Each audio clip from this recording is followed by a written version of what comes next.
always helps. Welcome back to Online Darts. We are here in Whitby, and we've got the mighty Phil Taylor. Phil, first of all, it's been a while since we've spoken to you. First of all, how are you? Because I know it's been a busy time for yourself off the hockey. I'm all right. Alf is struggling a little bit with me hip. I've told me what you call your scar tissue, so I'm struggling a little bit. How was the op? Because I know it's something that you were putting off, but finally had the hip surgery. How was it? No problems whatsoever. Never felt a thing. The only time you feel it is the next day when the anaesthetic's worn off. That's the worst part. And then everything was going fine, and I just did a little bit too much. And apparently I've what you call torn the scar tissue. Yeah, torn me. Yeah, that's what he said. Yeah, that's what the surgeon said. Yeah, I went to see him. Maybe the hip's okay. That's fine. Did a few little exercise. He gives you a little bit of tweaking about, but no, it's a bit painful.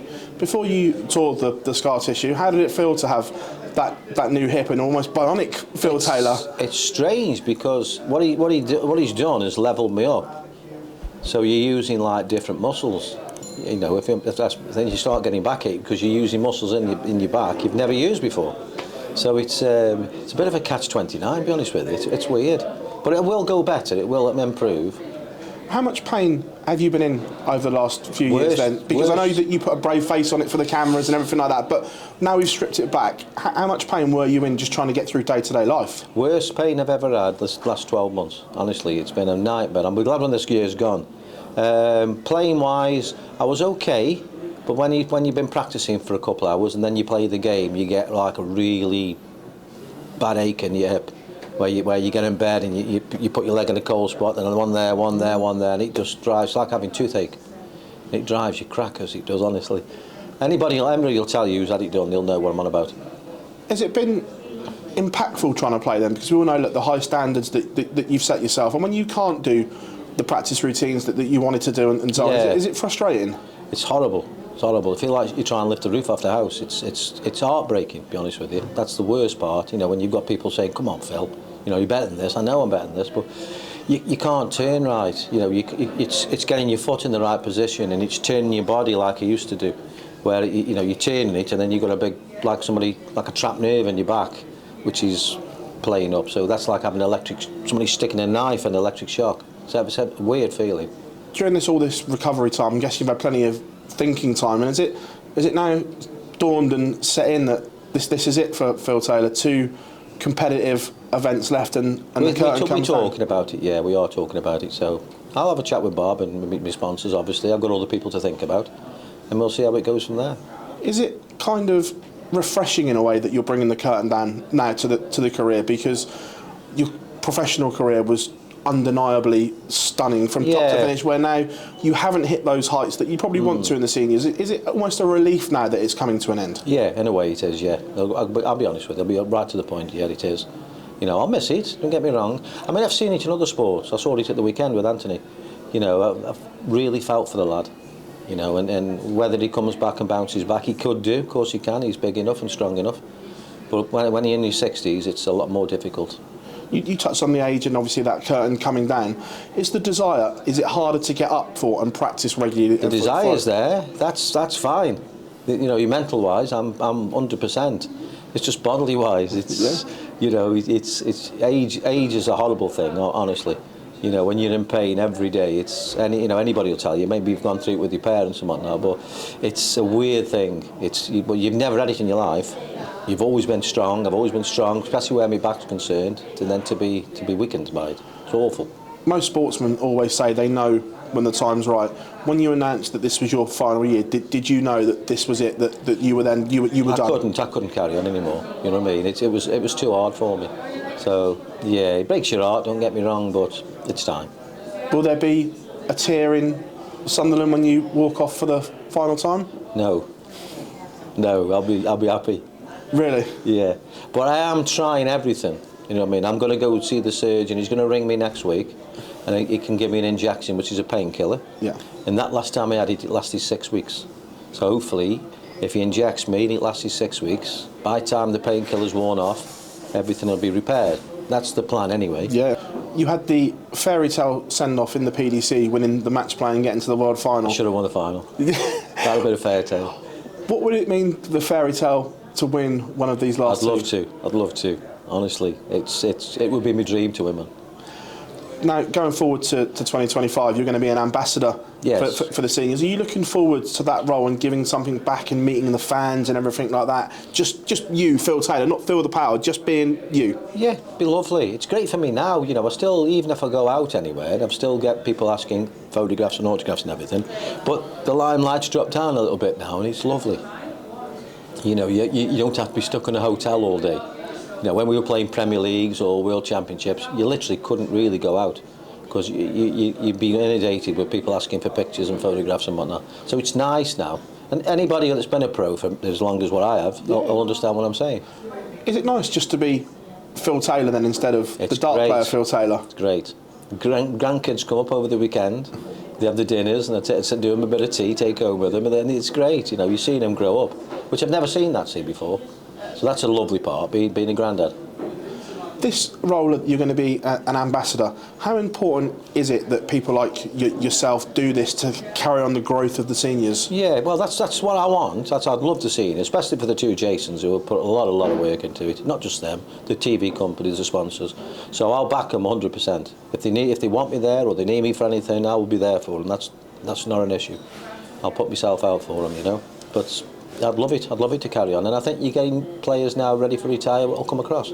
So, Phil, moving on to 2025 as well, obviously you're not going to be playing in exhibitions, but going to be there meeting the public, special guests, hosting the VIP bits and the platinums and that. Yeah. It's exciting to give that back to the fans and meet the people again. I would love it. Yeah. I'll be at the events. If they need me there, I'll be there for them. Exhibition work, yeah, I'll be doing different things. I'm going to sit down with Robbie's dad, Pete, and we're going to write like a little speech where we can make it funny. Because believe it or not, once you retire, you start thinking about everything what's gone on in your career. And there's some funny things happened in my career. Yeah. You know, especially with Jockey and Keith Daller's another one. You know, I've had some right good laughs with Keith over the years, and Eric and John and Big Cliff. It was great. So yeah, I'll still be going, still be meeting people, still be 100% behind Jason Tamer Motors and the senior dart. So I'll be there. I'll be coming. Phil Taylor. You won't get rid of me that easy. Phil Taylor hosting the VIP meet and greets. That's going to be a real treat for dart fans to meet you up close and just you. Special times for fans next year that buy tickets. Oh, I'd love it. No problems. Are you ready for this different role in darts, being the ambassador, and then instead of being the flagship on the stage, where you're going to be the flagship off of the stage, are you ready for that role? I can't wait. I mean, when you think about it, I started my career basically around 86, 85, 86.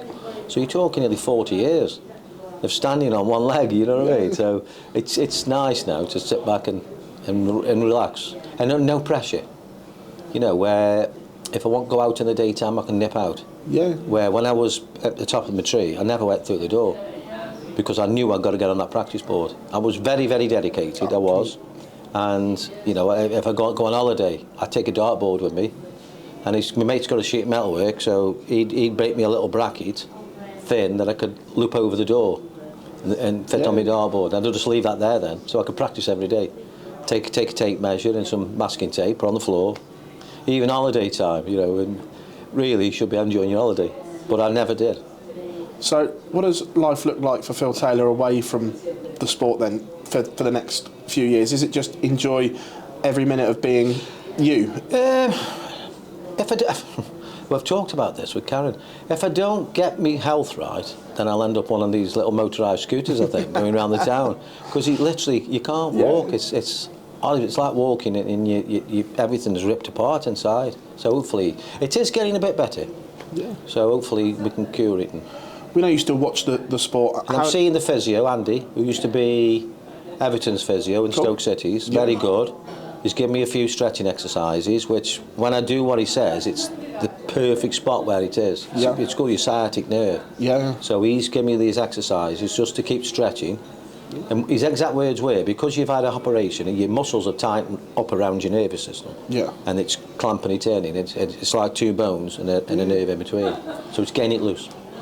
I know you still watch the game. How proud were you of Luke Littler winning the Premier League on debut at 17? Because I know that you've been blown away by what he's done. What was that like for you? I've enjoyed the darts this last few months, I'll be honest. Even Michael, you know, I wasn't the big fan watching darts when I first retired. Now Luke, Michael's playing well. Even Peter Wright started to play well. Gary Anderson's picking his game up. It's good. I'm enjoying it, because you can't really pick a winner now.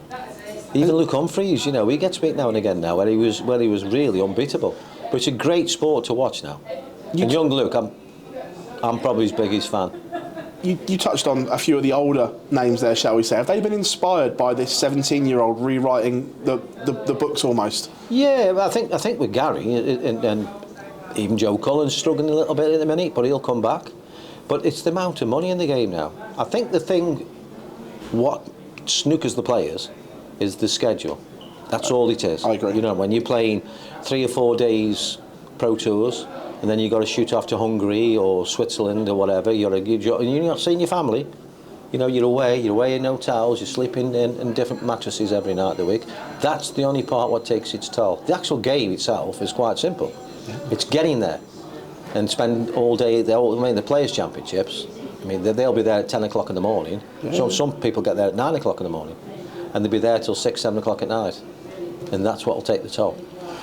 Playing fantasy darts here, you in your absolute prime, would you have loved to have played this version of Luke Littler on a big stage? I'd have loved it, of course I would, and he'd have made me a better player, to be honest with you. But there's something about Luke, what he's got something about him. He's just got like the Robbie Williams, he's got that little X factor where you like to watch him. There's certain players what can play brilliant and they're not that, you know, they're a bit boring to watch. But Luke's got something about him what you want to sit up and watch him. Well, it's probably like you in a sense that you put darts onto the front pages of the newspapers and had national newspapers talking about you, your achievements and the sport. Luke's doing the same. This is the first person that's done it since you. Luke only has to buy an ice cream and he's on the front page of the paper. It's great. I mean, Barry here must be loving it because the people are talking about darts. It's all about people, the general public, talking about it. And every time, even just coming in here, what do you think of that Luke Littler? What do you think? I always say, he's rubbish. Do you know what I mean? I'd had him. But it would have been good games. It would. And there's games when he was unbeatable. And there was games when I was unbeatable. Yeah. There's games when Michael plays, he's unbeatable. And then Gary and Adrian, there's another one. You know, when you're on song and you're at 100%, but it's when both of you hit your top games at the same time. They're the exciting ones.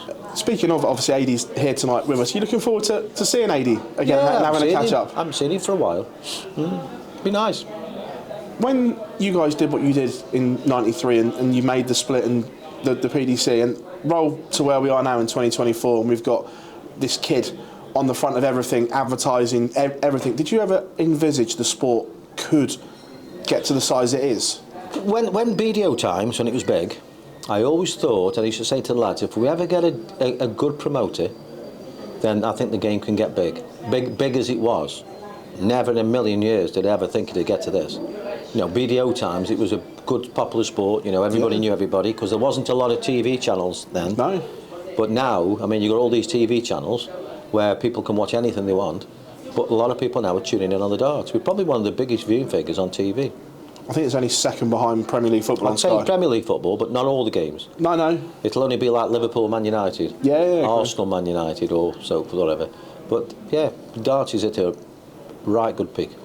The seniors, there's a few, shall we say, experienced players that are bordering losing their tour card. Next year, the seniors could have a very different and fresh landscape. That must be an exciting prospect for the seniors. Really looking forward to it. Yeah. I'll be there watching them, cheering them on, probably doing a bit of commentating. But it's great for me because I can sit and relax now and watch them under pressure. Is this the first time in a long time that I see you smiling and the energy and the passion is there? Is this the first time you've been really content with the sport for a long time? I am now, yeah. I mean, I'm in a good place. You know, I'm financially okay. Everything's fine. I've got a lot of properties. You know, we look after the people. They look after me the same. But it's good. Yeah, it's nice. But then sometimes you think, shall I do more? Shall I go travelling? Shall I buy a villa somewhere? Shall I do this? And they're like, not really, because the travelling is the worst part. You know, for me, I drove up to Middlesbrough yesterday from Stoke. It was 3 hours, and it was like going to It's like going to New York, you know what I mean? I've not done it for years. Yeah. Well, for 3 or 4 years anyway, the big travels. But it was nice. It was nice catching up with Glenn and a couple of friends from Middlesbrough. As the curtain comes down, if we take the clock all the way back to young Phil Taylor, when you were just starting out, and we said that you were here in this position, would you have ever believed it? It was a different game then. Now, I mean, when you say would you compete with Luke and Michael and whatever, yeah, of course I would, because the equipment's different now. I mean, when we played, I mean, Luke and Michael would have had so many bounce outs because they're so close around the wires. You know, now it's a different game altogether. There's hardly any wire there. You know, the dart equipment's better. I mean, you couldn't really get dart shirts in them days. You know, we were going to places and buying normal shirts and getting somebody print something on there. But the material's breathable. It's, you know, it's a different game now. Phil, it's an absolute pleasure. You're welcome. Catching up with you here in Whitby, and wish you all the very best in the final 2 tournaments. Can't get better than this, can you, Whitby? Wish they get some sunshine now.